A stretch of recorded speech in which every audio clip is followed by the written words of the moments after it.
te dis pas que le Bitcoin sera pas à 20 000 la semaine prochaine, alors que là, il est à 50 000.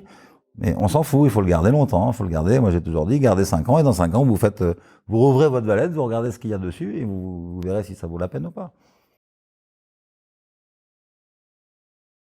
Bon, ils ont beaucoup soufflé le chaud et le froid. C'était assez. Moi, je dis toujours, toutes les infos qui nous viennent de Chine, il faut prendre avec des pincettes parce que ils nous communiquent bien ce qu'ils ont envie de nous communiquer. Et l'espèce de guerre du gouvernement chinois contre le Bitcoin a été quand même assez dense. Hein. Ils ont interdit les exchanges dans leur pays. De quelle date à peu près pour donner les exchanges, je crois que c'est 2016.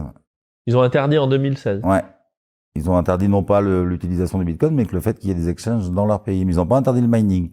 L'année dernière, en début d'année 2020, il y a eu une annonce qui a fait le tour de toute la presse internationale, comme quoi la Chine interdisait le mining dans son pays. Et je me rappelle, j'avais été interviewé par le journal du coin. Je leur avais dit, mais c'est encore une grosse connerie de FUD et tout ça. Non, c'est pas vrai. Le minage sera jamais interdit en Chine. Bon, bah, tu vois, 2 ans après, ou 1 an et demi après, j'avais raison. Le minage n'a pas du tout été interdit en Chine.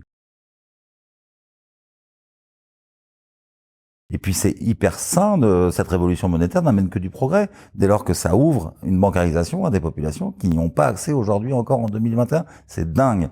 Depuis que j'ai 20 ans, j'entends parler de bancarisation des populations pauvres. On a toujours 40% des adultes sur la planète qui n'ont pas de banque. C'est juste un échec patent, quoi. Et puis la deuxième chose, c'est que c'est un outil de résistance à des États totalitaires. Ça, c'est quelque chose de très très fort. C'est-à-dire qu'un État totalitaire a une surveillance totale de ses populations par la monnaie.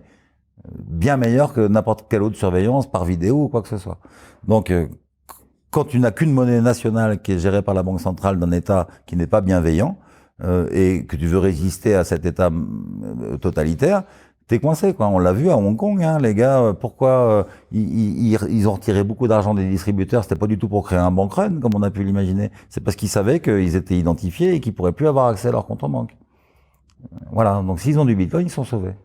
Et si tu lis ce que communique Human Rights Foundation en ce moment, ils ont découvert le Bitcoin il y a 2-3 ans, hein, ils se rendent compte que c'est un outil de liberté de dingue pour lutter contre les dictateurs. Ouais.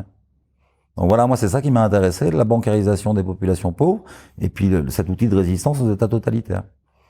Donc quand j'entends que les gouvernements vont s'entendre pour interdire le Bitcoin, je dis qu'on rentre dans un État mondial totalitaire. Et c'est une véritable soupape de sécurité.